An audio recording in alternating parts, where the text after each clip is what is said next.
check this out. A massive sinkhole has formed across the entire right side of Denver Street. This hole is sparking community reaction for those living nearby. Many of you have a place that you call your second home. For many, it's where you work.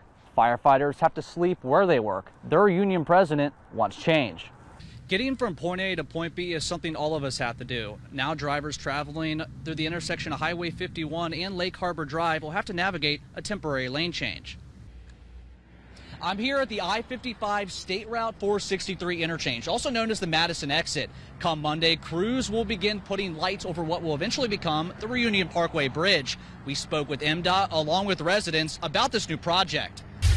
Around 10 last night, officers responded to the crash involving off-duty officer Jaguar Winder. Police say he sideswiped his female acquaintance's vehicle, who is 3 months pregnant with his child. As residents wait for the hole to be fixed promptly, they will have to continue to avoid this hole at all costs. Now, I'm going to measure this thing live for you guys tonight to kind of show perspective on how big this thing actually is. And as you can see, as I just stretch the tape measure all the way back here, it shows just how wide and massive this hole really is. And I'm getting over 20 feet, guys. This thing is absolutely massive. I'm from Jackson, Teddy Reedy, 3 on your side. The devastation in Taylorsville is what some residents are calling worse than Hurricane Katrina. The storms leaving many homes severely damaged. We're just a small community. Everybody comes together. We've been blessed. We've dodged a bullet a lot, but everybody's coming together and we'll rebuild and be stronger. That's one thing about Mississippi and these little communities. We stick together. Down trees, power lines, and significant structural damage stretch as far as the eye could see. Now that the storm has passed, residents are starting to pick up the pieces. And I just started crying in the car because growing up here, this was actually my biggest fear of this right here happening. And I just, it broke my heart because my family, that was my aunt. This is her house and that's her house. And I have a grandmother that lives over there. I have another aunt that lives over there. And I was just, it's going to be a long road for them, and that's what really hurts. One resident says this storm was especially personal because of her former role at the Mississippi Emergency Management Agency. It was so quick. I've never been actually in a tornado. I'm retired from MEMA, so I've always been the person that went to help people after the storm hit. So yesterday I was here before the storm, during the storm, and after the storm. And I have to say, I felt helpless. I couldn't even help myself because it was so overwhelming. I couldn't even wrap my head around it. While the Taylorsville High School nearly escaped the storm's path, their softball and baseball fields also suffered significant damage. Relieved that it wasn't worse than it was. The town took more damage than we did. The area that we do have that's damaged, although it's going to displace the couple sports teams for a while, no one was hurt. So everything can be fixed. Nothing's hurt that cannot be repaired. So as the cleanup process continues, residents are urged to use caution when traveling around the town. From Taylorsville, Teddy Reedy, 3 on your side. Back in March, 4 people were killed and nearly 200 homes were damaged in Walthall County in the wake of deadly storms. Since then, residents have been waiting on a disaster declaration from the federal government. It's a travesty. We're the richest country in the world. We can send aid to Ukraine and Thailand and other places. We need to help the American people first. Many residents living in Tylertown have experienced devastation after their homes were damaged in the deadly March tornado outbreak. Some of you in the community say you need more help. I hope and pray that someone receive this message and do something about it, because if not, there are some that will never, ever probably get back on their feet again. People have lost their life. People have lost their homes. They have lost their living.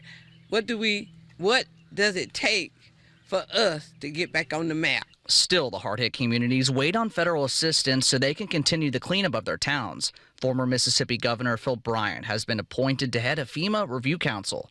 The council was instructed by President Trump to come up with a plan to rebrand the federal agency. It would have states rely on their own rainy-day funds for disaster relief. Not everyone agrees with this approach. I can tell you from my perspective, that is a horrible idea. There has to be a single federal agency that coordinates all the federal assistance if there is a federal disaster. Bobby McGinnis is a Tylertown volunteer fireman who has lived in the small town most of his life. He has a message to the federal government. My dad used to say, quit sitting on your hands. Look, people out here need help. Get to work. Do what you're supposed to do. If you're an elected official, do what you were elected to do. If you were appointed by an elected official, do what you're supposed to do. We need help down here, and y'all need to get in gear. Many residents living in Tylertown still have debris scattered all across their properties, and they tell me they're still desperately waiting on federal funding so they can continue to rebuild their community. From Walthall County, Teddy Reedy, 3 on your side. Tell them hey. Meet Legend Johnson, a boy from Summit who has Down syndrome. Johnson was one of 500 others with a genetic condition selected to be featured in the upcoming National Down Syndrome Society's Times Square video. This is something that happens annually, yearly in New York, and Legend's photo was chosen. So we are just honored and just so grateful for just being able to see the manifestation of what was spoken over his life. So we are very, very excited. We are very, very excited. The goal behind this video is to help bring continued awareness to those with Down syndrome and their families. Legend's mother, Alicia Johnson, found out when she was just 5 months pregnant that her baby would be born with the condition. Johnson is now 3 years old, and one thing he never gets tired of is playing. He's very active. He loves to play. As we see, he loves to talk. He's just great. He's just a very, very active. Keeps me busy. Keeps me on my toes. Legend has about 20 words that he can say. As Johnson waits for his big moment in New York City, he's been spending a lot of his time at Mother Goose Daycare in Macomb. The staff says even though he has Down syndrome, they don't see him as any different from the rest of the kids. It has been not challenging for me. I mean, to me, he's just like any other child. I mean, we love on him, and he just does lovable things that make you laugh and fun about him, and I'm learning every day. It's something different every day. I'm learning his little character, which is very sweet. Some of you may have a family member with Down syndrome. Legend's mother has a message for these families. To any family that's out there, get you a great, great support system. Number one, God first in our life. I could not do any of this without the Lord's help. And I thank God. One of my friends told me, she said, you think that Legend is, you're for Legend, but Legend is for you. God gave him for me, and I wouldn't change a thing about him. September 6th, Legend's picture will join hundreds more from across all 50 states as their faces light up the heart of New York City. Teddy Reedy, 3 on your side. Yeah. This is BNN. Meet some of the members of Bruin News Now, St. Joseph Catholic School's award-winning student-run newscast. As soon as it hit, Bruin News Now won, best newscast in the state. We all just erupted. We were all standing up, shouting.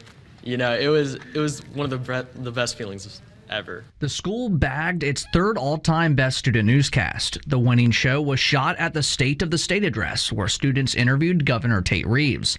One of the anchors shared a bit of what it takes to have an award-winning show. So I rely on everyone. Everyone really relies on everyone. So if one person does something, it just adds to the whole thing. So I could, everyone is used. So there's not just one person in the class that doesn't do anything. So teamwork is really big for all of us.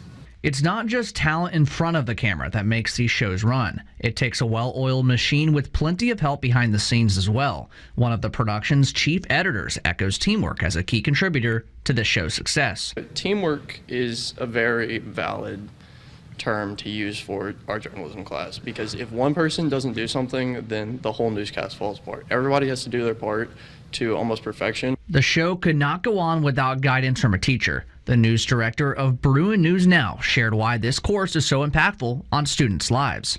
This is a journalism class, but it's more than journalism.